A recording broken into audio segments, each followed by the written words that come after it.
Hello and welcome to this special on the print. I'm Snehesh Alex Philip and I look after defense and security issues here at the print.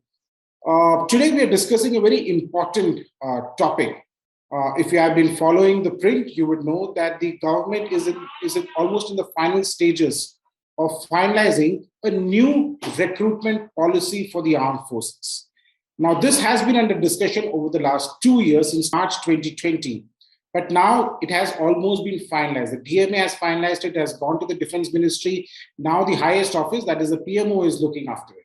So it's possible that this could be announced very soon. It's called the tour of duty, as I mentioned earlier. Now, what is this tour of duty? Why it is being done so? What are the nuances of this new recruitment policy? What happens to the existing policy? There are multiple questions that are there in your mind as well as in my mind. And hence we have a very special guest here.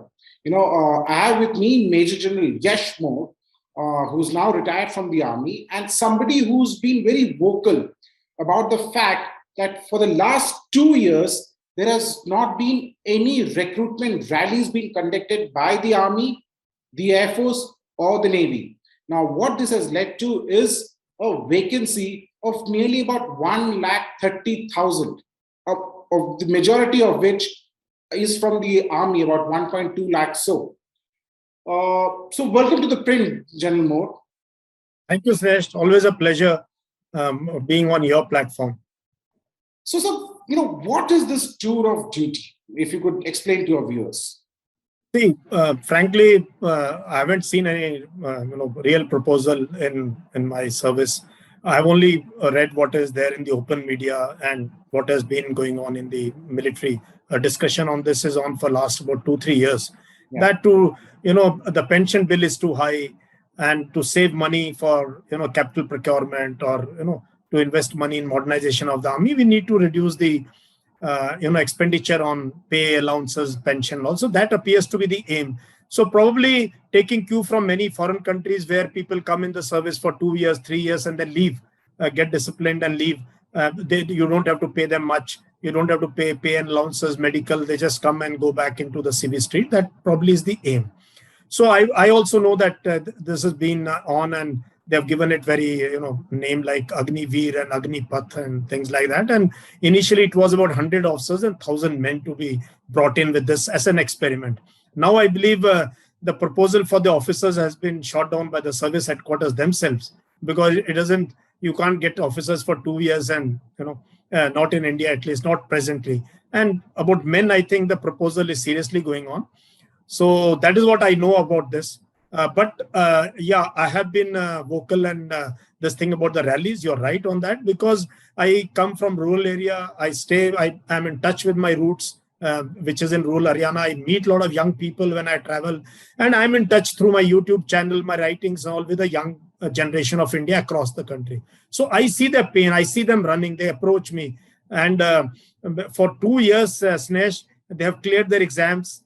Many of them have cleared their medical. For Air Force X and Y group and Navy SSR, Snehesh, it is as difficult, I'm telling you, to get recruited as it is for an officer. It is almost equal, I'm telling you. That is the kind of preparation these children put through to get that particular job. So there has been it's held in limbo. Nothing is coming out. So children are really at the brink of sadness, that why they're getting overage. So that is one issue. Second issue is medical is invalid after 6 months. If you don't get recruited within 6 months of your medical fit, you have to go back to medical again, back to drawing board. So these are issues which I'm sure you are aware, and the country is also aware of them. So tour of duty seems to be fill up this particular gap. That's what I think. So, but what about the larger ramification on the armed forces? Now, before you answer this question, sir, when a Jawan gets recruited, what is his usual tenure in the army? Or when does his pension kick in? And, what are the years of service that he has to put in, sir? A Jawan goes through very stringent recruitment process, especially last few years. It has been digitized. There is a very serious written test they undergo. They undergo a physical test, which is very tough, really tough physical test. to get into the merit there. Then that the physical part and the written exam, they make a common merit. And then, we have the way our regiments are there. There is a reservation on certain caste, communities, and regions. So you have to get into that quota. Then you report to the training center. Training center is anything up to 9 months to 10 months, 11 months is the training, just to be a recruit, just to be. After that, you get into the units. There, depending on what trade you get, you can be a driver, you can be an operator, you can be a gunner. I'm only talking of mechanized forces. But then you go into air defense, you go into engineers, then ordnance, ASC, our army and the kind of role. Then you get into different trades. There are more than 150, 200 trades in the army. Then you undergo many trade tests too. It takes 5, 6, 7, 8 years for a soldier to come up to a level where independently he can handle a tank or a BMP or a gun or an air defense system. So that is the kind of investment of time and training that the army puts into its soldiers. And then he retires when, sir? Yeah. So the second part of the question. So minimum color service, we call it, is 15 years. So a soldier needs to do minimum 15 years to earn a pension. And the issue is, see, Snehesh, almost 90% of our army is rural based. So they have left their families, their children behind, their parents behind. So after 15 years, between 15 and 20, and again, there's a pyramid for JCOs overall. So everybody doesn't become a Havaldar or a Subedar. So many of them, they take a call, okay, 15 years we have done, now time to leave the army and start the second innings. And there are reservations also in states for ex-servicemen. So they can become teachers, they join police. So they go back home, take care of their children, their farmland, their parents, old parents and all. So 15 years is the time that they serve compulsorily to earn a pension, and they can start the second innings. So now what is happening is, because this 2 years, you have not given them, no recruitment has come. So this 15 years PMR, we call it, is almost stopped. It is trickle now. Only emergency cases are going. So there's a large chunk of people in the army who would be wanting to go back now home, because they've stayed away from their families for last 15, 16, 17, 18 years. So this is also an issue. So for the viewers, when General Moore mentioned PMR, it is called premature retirement. So 15 years is the minimum that you need to serve to earn a pension. It doesn't mean that everybody retires at the age of 15 years of service. General, you mentioned something very important. The tour of duty is for 3 years now for Jawans. You mentioned that it takes about 5 to 6 years to actually train a Jawan. And when he mentions soldiers, he's talking about the other ranks, the ORs, which is the Jawans, Havaldars, the JCOs and all, below officers. So when it takes 5 to 7 years for a young lad to turn into an independent soldier who can handle his own stuff, how would the army manage in 3 years, sir? That is why, Snehesh, I've been a bit vocal about this issue. It looked very nice when it was talked of 3 years back that it will be like this and all that. So now I think you put this effort in NCC, expand your NCC units. If people want a feel of uniform, then in school, college, you can do that. Then territorial army is another option, where you come for 2-3 months a year, you go back. Every year you can come for, or you can serve for longer also. But in regular army, a person, there are 2-3 issues. Firstly is training. You can't just give a uniform and and bolo, now you go, because there is the version people have in mind is what they see from Bollywood and all that. Armies, you go to mountains, you carry an AK-47 and you shoot people around, and wo ek impression hai. That is why people are thinking ki Agniveer ban jayenge hum. Aisa nahi hai. Army is quite a tough life and quite regulated life. It's a way of life. It takes long time to be a seasoned soldier or even an officer. So if you come for 3 years, what will be the state of discipline of these people? Because discipline is the benchmark of a strong army. Because Absolutely. When you have to serve for 15 years, Snehesh, then you follow the rules and regulations. And then everyone knows, see, I have to serve for 15 years. This is the parameters in which I have to stay. With 3 years service, you're not going to earn pension and this job. So what kind of motivation, morale after some time will these people have? Will they affect the rest of the army? What is the impact it's going to be on the regular person, the person who is in the same barrack, who knows he's there for the long haul? Pehli baat ye. Second thing is, in India, still military, the paramilitary forces, these are large employment generation avenues available to the youth of the country. You can't just deny that, this particular aspect. if we were so concerned of having a young army and reducing our pension bill, why we have not been able to sidestep our soldiers into paramilitary forces or into police forces in bulk? Why couldn't we do that? Okay, you won't get pension here, but you will be, after a certain 7, 8 year, whatever, that we can work out, you sidestep to the police or the paramilitary forces where they need trained manpower. That we have not been able to do. So this thing is that they will go to corporate. Corporate, I've been saying, Snehesh, corporate today, you know what is the state of our Jawans when they retire? What jobs are they given? Gunmen outside a bank, or some menial jobs of security guards. Which corporate is looking at soldiers who are 10th or 12th pass with skills, military skills, no civil skills, to join corporate with handsome salary? Our engineering colleges graduates are not getting jobs. Will they take these people? So there are people somehow, I feel, don't understand the reality that is there in India today as far as jobs are concerned. And putting a guy with 3 years service in the military now thinking he will be very fit for corporate and all that, I think there is some misplaced notions there. Of course, when I speak to people in the army, they also raise multiple concerns. Some of these concerns have been raised by you as well.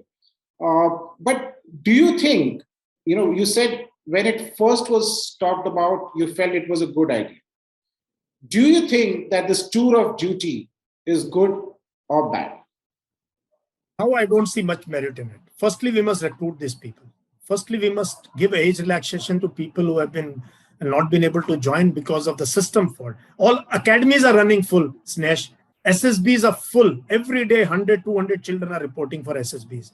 Screening in is going on. The Naval Academy, the Air Force Academy, the NDA, the OTA, the IMA, all running at their optimum. Why haven't we recruited our soldiers? Somebody should be asking this question. And this 3 years gap of no young people coming in, this will create issues for us 15, 20 years later. 15, 20 years later, when there'll be vacuum in technical units, especially, or mechanized forces, artillery, AD, engineers. You need experienced people. If we have to fight a war, and then there one segment of people are not available, whom you have not been able to train because you never got them inside. So I'm sure somebody would be wanting to analyze this part. If you don't run one course in NDA or one course in IMA, I can tell you the repercussions which will be there 15, 20 years later. But these are soldiers, and more than 1 lakh in the army only, Yeah, and viewers, you would be amazed to know that about 60,000 soldiers retire every year from the army. So which means that there's a vacancy of 60,000 being created every single year. Generally now, the government has been concerned about the growing pension, the growing expenditure. Now, you have across the world, even China, for that matter, if you talk about an immediate neighbor with whom you have intentions, has gone ahead and has reduced the number of soldiers. It is focused on more on tech. It is focused more on, defense systems, attack options which are there. Even the US, for that matter, has gone ahead and reduced. So globally, they're reducing the number of people in the armed forces, with emergence of technology. In India, we're still a huge army. And of course, the salary bill goes up. The pensions, when they retire, the pensions go up. The government is concerned. The armed forces are also generally concerned because these pensions eat into the overall defense budget. So how does one really handle this, sir? The need for the need for employment, the need to have soldiers, also the need to spend more and reduce pension bills. How does this? It's like a vicious circle which goes on. I understand this. I totally understand this, Snehesh, and efforts have been there. In fact, you remember even a decade back, one of the chiefs spoke of reducing the army by 50,000 people. Yes. More than a decade back. So we have been alive to this for at least last 2-3 decades. We need to reduce our pay bills, reduce our pension bills, reduce the manpower, so that more of technology comes in. And I agree that we need to reduce the size of the military, but you can't do this by using COVID as an excuse and having no recruitment for 2.5 years. And even today, you take a decision, it takes 6 months for you to get the first man inside the center. So this has been I don't know where the fault lies. So, but let's do it in a systematic manner. Let's identify which are these billets which we can do about? Which are the jobs which can be outsourced? Those are your static establishment. There we can have civilian manpower, or there we can have, people who are, but still in this country, combat arms are very important. Services, we further need to reduce. We need to reduce the logistic elements. We need to imagine how the future wars will be fought and prepare accordingly. But you see, Kargil happened, and we suddenly realized, no, we can't disband the pioneer companies. Then Kargil and Northeast, we decided no, animal transport is still required in certain sectors, so we had to. So our problems are little unique. They are different. You are almost a military man. You understand the military so well. So different areas have different challenges. But I still agree. Yes, we need to reduce it, but we need to be a little more deliberate. Need to span it out over a period of time. Say cut 5,000, 10,000 every year, and do it over a period of 10 years or so. Then probably you'll be able to, and infusion of technology, and some jobs can be outsourced. I totally agree with you. A lot of jobs can be outsourced. We need to identify those jobs that can be identified. They're mostly in static formation, static places. Though that can be done, and that I'm sure is being done also. So thank you so much, General, for speaking on this issue and enlightening our viewers on various facets of this tour of duty, the implications, the reasoning, and why it's so. I think both General Moore and I are actually waiting for the final document to come out about the tour of duty to really understand where is this headed, and until then we will hold on our horses to the actual opinions, because I also have, I speak to multiple people, including General Moore. Even I have my own doubts and reservations about the whole thing, but I think we'll all wait for the document to be actually out, the final details to be out. And when it is out, of course, we'll have another session with General Moore to tell you more on that. Thank you so much, General Moore. It was a pleasure hosting you here at the Print. Thank you. Always pleasure to talk to you. Thank you, Snehesh.